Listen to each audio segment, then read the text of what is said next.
Assalamualaikum semuanya. Buat teman-teman yang bingung bikin kue lebaran apa, aku saranin kalian buat bunga saroja ini ya teman-teman ya. Bahan yang digunakan tuh sedikit banget tapi hasilnya bener-bener super banyak. Buat kalian yang nggak punya cetakannya, tenang aja, cetakan bunga saroja ini satunya tuh mulai 5 ribuan aja. Jadi bener-bener murah banget. Jadi buat kalian yang ragu, jangan ragu lagi ya, aku bakalan kasih rekomendasi. Langsung aja di langkah pertama, di sini aku udah siapin timbangan. Aku bakalan timbang tepung keringnya dulu ya teman-teman ya, atau bahan keringnya. Untuk bahan keringnya di sini aku udah siapin tepung tapioka. Untuk tepung tapiokanya di sini aku pakai 100 gram ya. Lanjut aku bakalan timbang juga tepung terigu. Untuk tepung terigunya aku pakai 170 gram.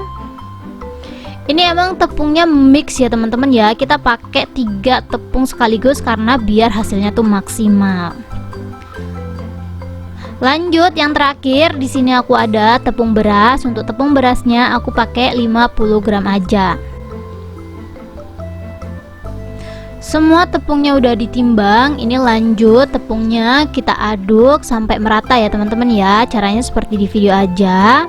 Jangan salah ya teman-teman ya, ini tuh walaupun tepungnya nggak sampai 500 gram, ini tuh nanti hasilnya bener-bener super banyak banget. Ini kalau tepungnya udah selesai diaduk, ini lanjut kita pinggirin, kita siapin wadah yang lebih gede. Aku bakalan ambil mangkok yang besar dan masukin gula pasir kurang lebih 120 gram. Terus di sini aku ada 2 butir telur.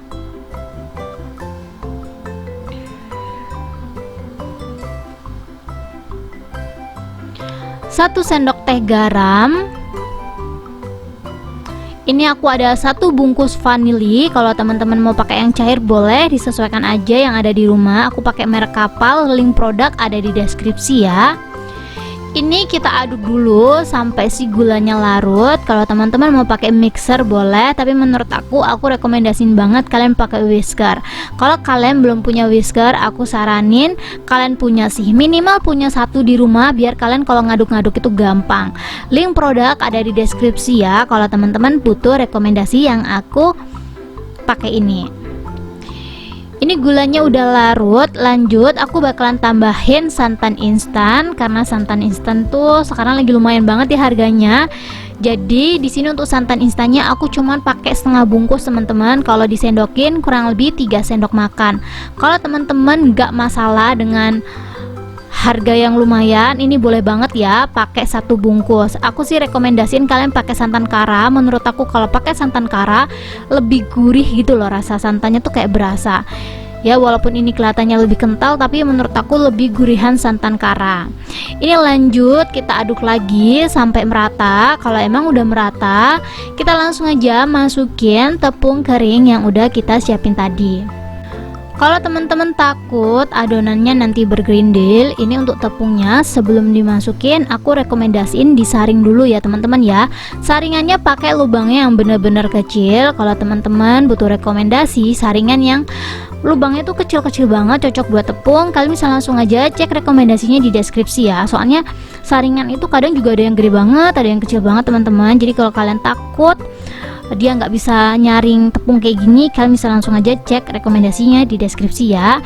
Ini disaring semuanya sebelum kita nanti tambahin air ya. Sebenarnya kalau kalian nggak takut dia bergerindil, nggak disaring juga nggak apa-apa sih teman-teman. Cuman bunga saroja ini tuh adonannya tuh harus bener-bener mulus ya. Kalau nggak mulus nanti dia tuh rawan nggak nempel teman-teman pas dicetak. Tepungnya udah masuk. Lanjut di sini aku ada 300 ml air. Ini untuk airnya aku masukinnya sedikit-sedikit sambil terus aku aduk kayak gini ya. Biar apa? Biar dia nggak bergerindil. Ini diaduk terus aja teman-teman sambil airnya dituang ya. Kalau emang adonannya tuh terlihat bergerindil, terus diaduk aja sampai adonannya tuh bener-bener licin. Maksud aku tuh bener-bener udah nggak ada gerindilannya. Jadi aku bener-bener rekomen banget kalian beli whisker kalau kalian nggak punya whisker. Soalnya whisker ini tuh ngebantu banget buat ngeratain adonan. Ini kalian bisa lihat sendiri ya. Ini adonannya udah licin. Kalau udah licin, kita lanjut tambahin wijen. Tapi untuk pemakaian wijen di sini opsional ya teman-teman ya. Bisa pakai bisa enggak, tapi aku bakalan tunjukin cara pakai wijennya. Ini kita panasin dulu minyak yang agak banyak, terus cetakannya juga dipanasin kayak gini. Jadi dipastiin lagi minyak sama cetakannya tuh harus bener-bener panas teman-teman. Untuk cetakannya kalian bisa langsung aja cek rekomendasinya di deskripsi ataupun di keranjang yang udah aku sematin ya. Ini untuk adonannya aku pindah ke dalam mangkok tinwall seperti ini, biar nanti tuh dicetaknya lebih gampang. Tuh kalian bisa lihat sendiri ya, ini tuh nyetaknya jauh lebih gampang kalau kita pakai mangkok yang lebih kecil. Ini kita tahan beberapa detik, setelah itu langsung aja kita goreng sambil digoyang-goyang kayak gini biar si bunga sarojanya itu copot dari cetakan. Kalau teman-teman gak sayang minyak gitu ya, kalau bisa ngegorengnya tuh pakai penggorengan yang gede, terus minyaknya juga yang banyak, biar kita tuh sekali goreng tuh nggak cuman 2 atau 3 teman-teman. Aku saranin sih kalian pakai yang gede ya, biar lebih cepet gitu loh nyetaknya. Ini karena penggorengan aku kecil sih, jadi aku kayak ngegorengnya 3-3 aja gitu teman-teman, biar bunga sarojanya tuh hasilnya bagus-bagus. Ini sebelum dicetak aku saranin cetakannya ini tuh dipanasin dulu ya, biar dia tuh nggak suka copot gitu loh teman-teman. Dan aku bakalan kasih tips ke kalian biar wijennya itu tuh merata di semua adonan. Soalnya kalau langsung dimasukin di awal tadi, kebanyakan tuh yang nempel wijennya tuh cuma di adonan pertama teman-teman. Adonan berikutnya tuh pasti wijennya habis gara-gara kan udah kepake di awal gitu loh. Jadi caranya sama kayak kita buat rempeyek ini ya teman-teman, kayak kita buat rempeyek kacang gitu loh. Jadi masukinnya pas kita mau nyetak. Ini sesekali jangan lupa sisa rojanya juga dibalik-balik ya. Ini aku bakalan tunjukin. Ini adonannya kita taruh di sini dan kita taburin wijen. Jadi kita pindah dulu adonannya ke dalam mangkok, terus kita tabur-taburin wijen di atasnya. Setelah ditaburin wijen, baru kita cetak seperti ini. Dipastiin lagi cetakannya bener-bener panas ya. Jadi kalau kalian beli cetakan, aku rekomendasiin langsung beli 2 cetakan biar gak lama seperti yang aku punya teman-teman. Ini lumayan lama sih aku ngegorengnya, gara-gara ya itu teman-teman, cetakan cuma 1. Mungkin kalau cetakannya 2 tuh bisa gantian gitu loh, satunya dipanasin, satunya buat nyetak, satunya dipanasin, satunya buat nyetak, kayak gitulah seterusnya. Kalian bisa lihat sendiri karena emang cetakan aku tuh aku pakainya yang agak tanggung gitu ya. Jadi penggorengan aku tuh cuma muat 3 teman-teman. Soalnya kalau didesak-desakin gitu nanti si bunga sarojanya tuh bakalan melayap gitu teman-teman. Kalian bisa lihat sendiri, buat ngebalik aja harus pelan-pelan banget. Soalnya kalau nggak pelan-pelan banget nanti tuh dia rawan peyat seperti yang aku ngomongin tadi, karena emang pas digoreng dia tuh kayak lembek gitu, tapi kalau udah dingin dia bakalan kokoh. Aku rekomendasiin banget ngebaliknya tuh pakai tusukan sempol kayak gini atau sumpit. Kalau kalian punya sumpit bisa pakai sumpit ya. Ini tinggal dibalik-balik aja. Soalnya kalau pakai sudit ya dia tuh rawan penyok gitu loh bunganya. Kita goreng warnanya sampai kuning keemasan dan sampai minyaknya anteng ya. Kalau minyaknya udah anteng baru deh kita angkat. Keadaan telungkup ya, soalnya kalau nggak telungkup nanti banyak minyak yang ngendap di bunga sarojanya. Jadi kita ngegorengnya nggak boleh asal-asal, ngangkatnya juga nggak boleh asal-asal. Sebenarnya ngegoreng bunga saroja ini tuh gampang banget teman-teman. Dan ini tuh mirip banget rasanya kayak krepes. Jadi kalau kalian pernah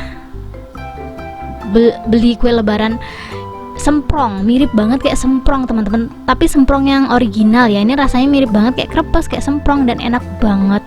Dan ini resep juga anti gagal banget ya. Soalnya kalau kita buat krepes, semprong itu kan tipis banget dan belum tentu semua orang tuh bisa buat itu. Tapi kalau bunga saroja ini aku jamin sih semua orang pasti bisa buat kue saroja ini karena gampang banget.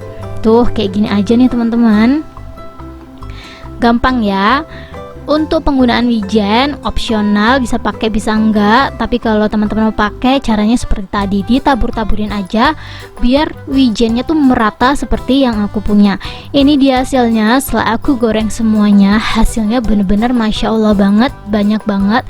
Ini tuh udah aku diemin teman-teman di luar ruangan tanpa aku tutup, bener-bener cuman aku angin-anginkan kayak gini 3 jam. Ini tuh masih kriuk banget teman-teman, bener-bener kriuk dan enak banget. Dan hasilnya juga nggak terlalu berminyak ya, kalian bisa lihat sendiri kurang lebih seperti ini. Ini aku bakalan langsung aja remas.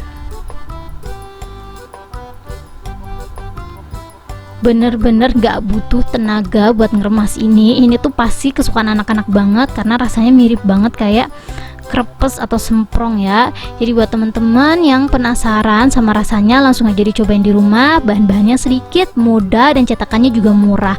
Semua produk yang aku pakai aku bakalan kasih di deskripsi atau di keranjang kuning ya. Langsung aja di check out kalau kalian butuh rekomendasinya. Thank you buat teman-teman yang udah menonton video aku sampai habis.